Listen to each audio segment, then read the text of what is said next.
The moment Lucy McBath opened her mouth, the entire room shifted. It wasn't anger, it wasn't theatrics, it wasn't one of those made-for-TV explosive openings. It was something far more dangerous for anyone in the hot seat. It was calm, controlled, focused. The kind of calm that tells you the person talking already knows exactly where this is going. And the person being questioned has no idea how cornered they're about to feel.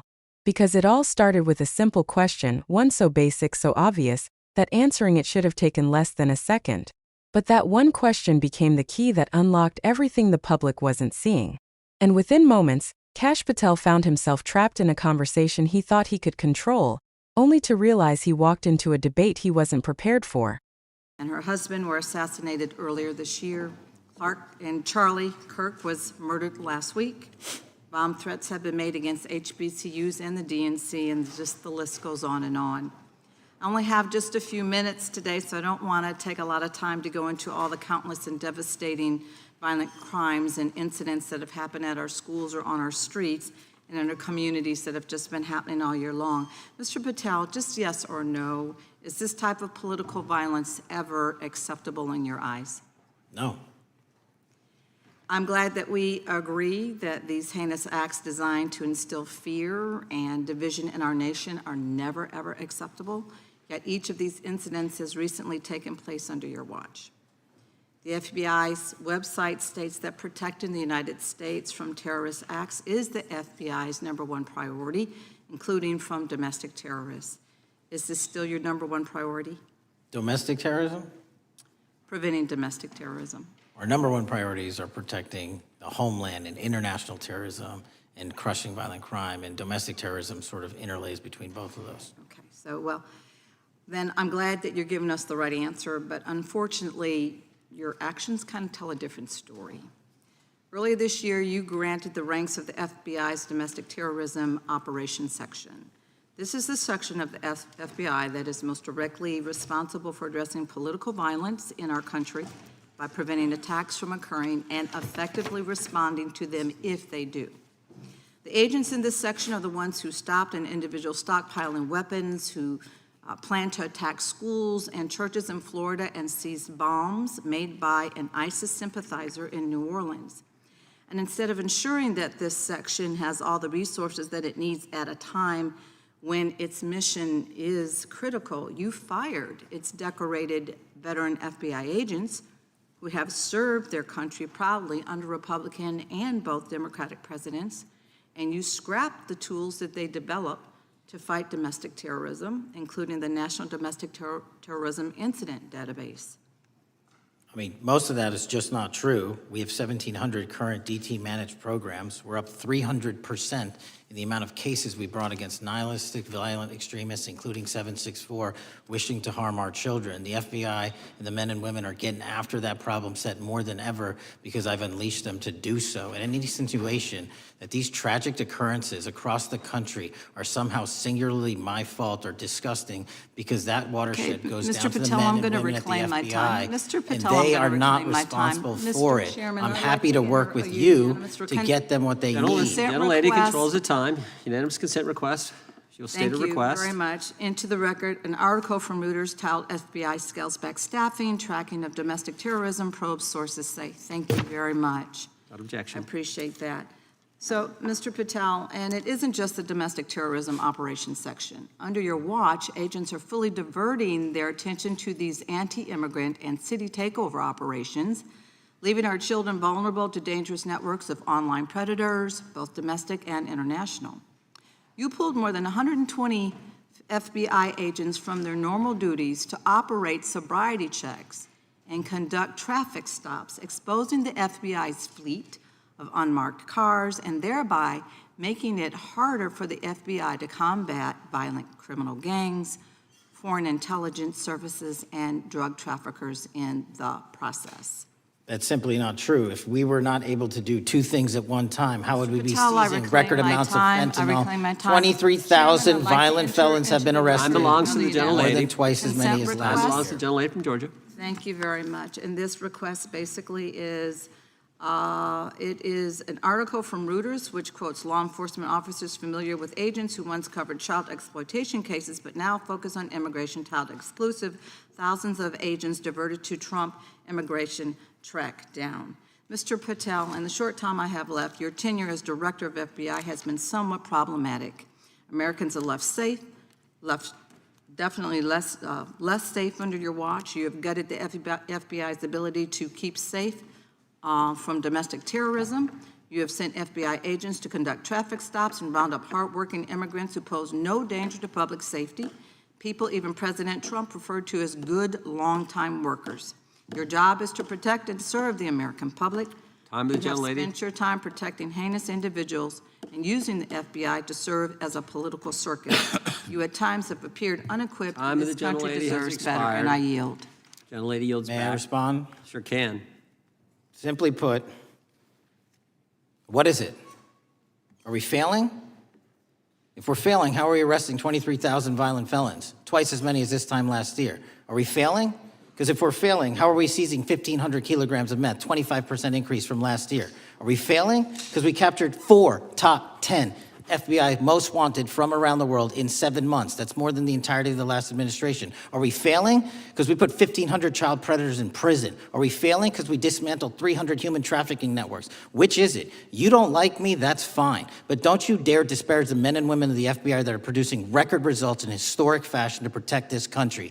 They are kicking ass for America, and they're going to continue to do so. And we appreciate your leadership. The gentlelady from Florida is recognized. Before she even challenged him directly, she laid out something that instantly put the audience on edge. A list. Not exaggerated, not dramatized. Just a heavy, unmistakable list of brutal incidents that no one, not even Patel, could brush aside. A shooter attacking the CDC headquarters. An arsonist lighting the governor's residence on fire with the family inside. A state house speaker and her husband assassinated. A public figure killed. Bomb threats against national institutions. And those were only the recent ones. The air felt different after that. She didn't need to describe every detail or linger on any tragedy. The weight of those events did the work for her. She was drawing a straight line between real-world fear and the decisions happening in the room. Then came the trap she set so naturally you almost miss how sharp it was.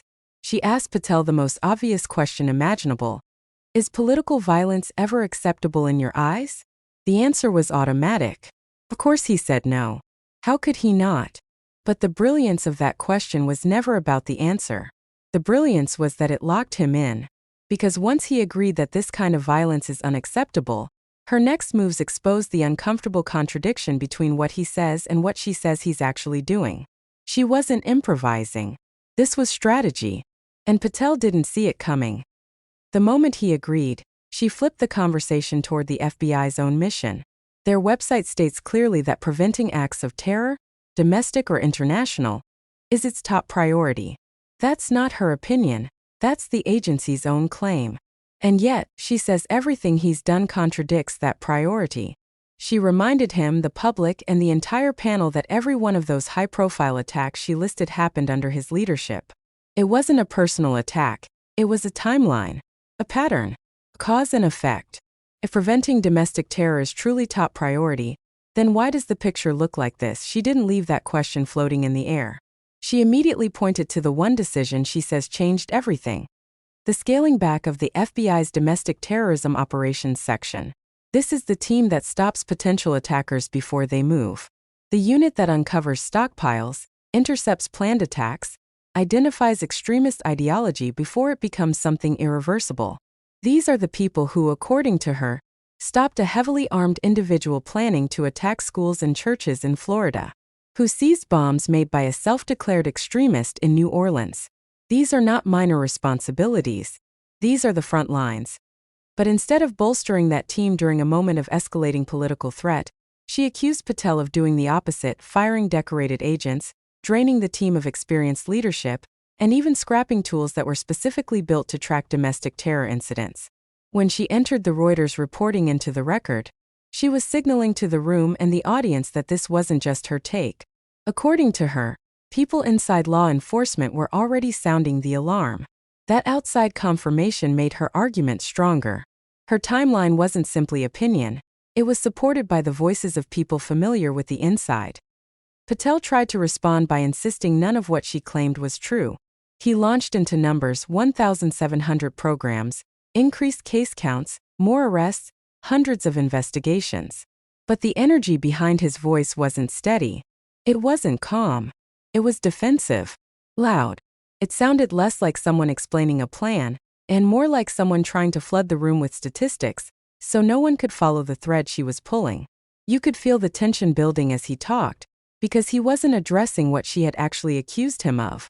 He was drowning the conversation in numbers. McBath wasn't moved. She reclaimed her time immediately. And her next point cut even deeper. She exposed the diversion of agents to immigration sweep operations. Sobriety checks, traffic stops, street-level enforcement operations that local agencies typically handle. She pointed out that over 120 FBI agents were pulled from their normal assignments. Cases involving child exploitation, serious criminal networks, foreign intelligence threats, and national security risks, to conduct operations that had little to do with the Bureau's core mission. Not only that, she noted that exposing the FBI's unmarked vehicles during these mass stops made it harder for agents to track violent criminal groups, international threats, and trafficking networks. In her argument, this wasn't merely a resource issue, it was a structural disaster. She backed up that point with more reporting showing that agents who once worked on some of the FBI's most critical cases were now tracking immigration violations and minor infractions. It wasn't theoretical. It was sourced, documented, on the record. And the more she spoke, the clearer her case became. Something was deeply misaligned inside the FBI's priorities. The moment she said Americans were less safe under his leadership was the moment the entire argument snapped into focus. This wasn't a debate about policy preferences. She was making a claim about safety. She said he gutted the Bureau's ability to prevent extremist attacks. She said he diverted attention away from the biggest threat rising in the country. She said he spent his time protecting people she described as dangerous instead of protecting the public. Every sentence built into the next. Every point felt intentional. And that's when Patel lost the last bit of composure he had left. It wasn't a quiet rebuttal. It wasn't a clarifying comment. It was a full eruption. He started throwing out numbers again. 23,000 violent felons arrested, drug seizures up 25%, for top 10 fugitives captured, child predators put in prison, trafficking networks dismantled. And none of those achievements are irrelevant. They matter. They're real accomplishments. But they weren't the topic. He shifted the entire conversation away from political violence and domestic terror onto general crime categories. It was deflection in real time. Then his frustration became personal. He told her she didn't like him. He warned her not to disparage the men and women of the FBI. He accused her commentary of insulting the entire workforce. That's a powerful emotional tactic, because most people respect the dangerous and difficult work agents do. But McBath wasn't criticizing the rank and file. She was criticizing the decisions made at the top. And instead of explaining or defending those decisions with clarity, he shielded himself with the reputation of the institution itself, blurring any distinction between criticism of leadership and criticism of frontline agents. That emotional outburst, in many ways, proved the very point she had been making. Her argument wasn't that agents weren't working hard or producing results.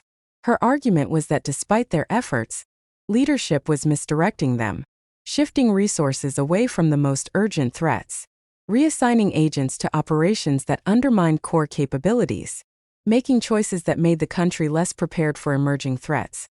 When he reacted as if the critique was a personal attack or an insult to the entire Bureau, it showed how fragile the leadership framework really was.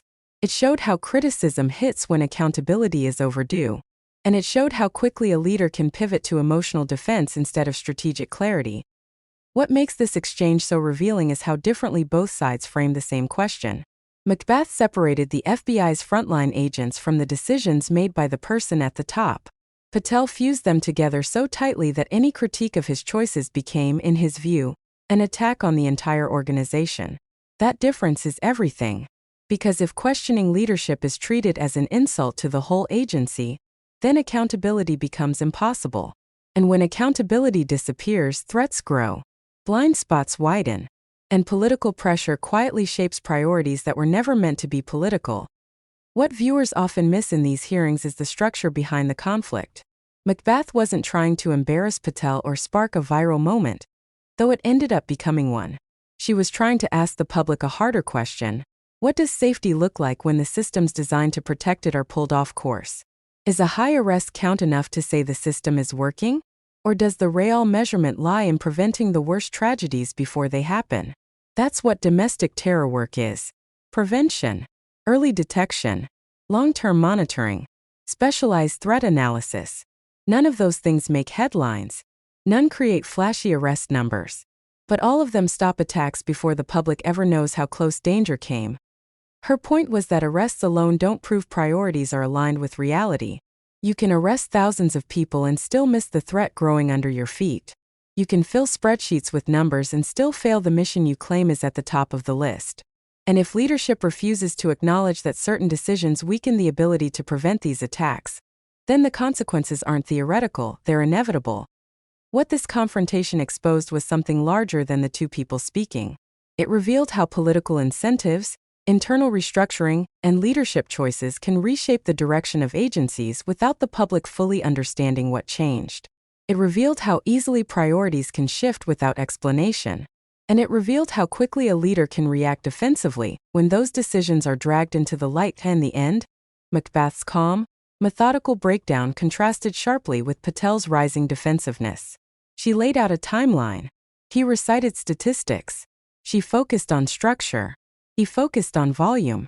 She asked about specific choices. He responded with broad achievements. They weren't having the same conversation. And that disconnect right there is the problem she wanted everyone to see. If this breakdown helped you understand what really happened in that exchange, how priorities shift behind closed doors, and why these hearings matter more than most people realize, make sure you don't miss what comes next. Tap subscribe, hit like, share this with someone who needs to hear the deeper story, and drop a comment telling me what you think the FBI's main focus should be right now. Your voice matters, and staying informed is one of the strongest tools we still have.